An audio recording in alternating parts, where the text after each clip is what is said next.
If you're at the point where you've got your tech packs for your clothing line done and you're ready to make a sample, you may have started looking into manufacturers.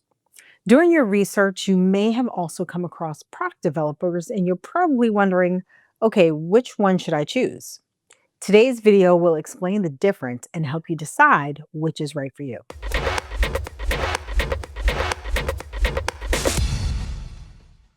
Welcome or welcome back to my channel. My name is Mikkel Drew Pelham.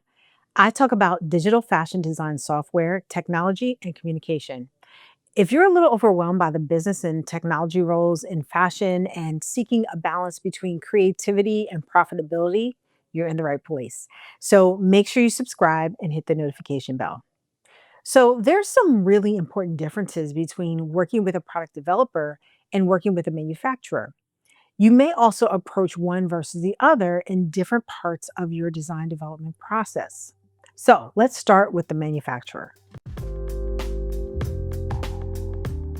The manufacturer is the company you call when you're ready to have a physical replica of your design made. It's actually to your advantage to seek out a manufacturer before or even during your design phase. Sometimes they can help you decide on specific finishes or construction. For instance, if you're set on using a specific manufacturer, but you want to use a flat lock seam on your design, they may be able to tell you early on that the 607 flat lock is not a stitch they can do because they don't have the machine. However, they may be able to create a faux one with the 605 stitch because that is a machine that's available. But even if you don't have a manufacturer prior to you creating your designs and making tech packs, a good manufacturer will still be able to help you swap out specific construction seams or stitches you may have requested that they don't have access to, or perhaps they think may be overcomplicated. All that said, keep in mind that it is not your manufacturer's responsibility to design your garment. As I often say on this channel, you need to know what you want before you hand off that tech pack. And particularly with a manufacturer, their job is to execute what you've requested. So if you're not crystal clear in your tech pack about what is necessary to execute your design, you're going to get a sample that isn't quite right. And you'll probably be salty about it. And I understand. Early in my career, I've gotten some not so great samples back, and the mistakes in my head were things that if they just asked for clarification, we could have fixed it before they went through the trouble of making that sample. Well, yeah, they could have contacted you and said, hey, designer, you forgot to indicate what lining quality you wanted on your bill of materials. So we stopped all our work to call and ask, what would you like? Y'all know good and daggone well that is not going to happen. Maybe if you've developed a close relationship with the manufacturer, but initially they're just making a sample for you. So whatever you ask for, that's what you're getting. If you didn't specify something, they may have to substitute what's available. And you don't really have anything to complain about because you didn't tell them what to do. Now, if that seems like a lot of pressure, trust me when I say we've all been there. Many of us have wasted a lot of money and time on bad samples in the beginning and have had to learn the hard way how to communicate to someone or to your team how to execute your vision.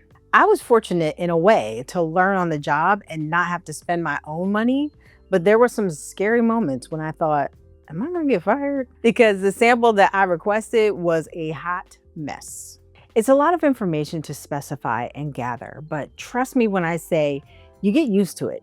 And over time, your tech packs get better and better. Like anything else, the more you practice creating tech packs, sketching, and filling out a bill of materials, the easier it gets and the more you begin to remember everything that needs to be there. Now, you might still be saying, that's cute, and I'll be practicing and all, but the first time out, I need help. Totally get that. And that's when you want to seek out a product developer. Before you can manufacture a product, you have to develop a product. And I think sometimes people get confused by product development because it does encompass design development, but it's that and more. A product developer can help you get clarification on your design development from the beginning. They can also help you answer questions that you may not know to ask, bring attention to issues you might not know would arise, help you create your sketches and tech packs, help you find a manufacturer, and ask the right questions so that you move forward with one that's right for you and your product, and help troubleshoot this whole process. It can be tricky if you've never developed a product, and especially a fashion product. The fashion industry is just different. I'm not even really sure why, but it is. The other thing a developer may be able to help guide you on is getting clear about the product itself and who the customer is, which is necessary before you even start developing your line. The last thing you want to do is to create product that no one wants, or create product that might be wanted, but not by the customer you're trying to target.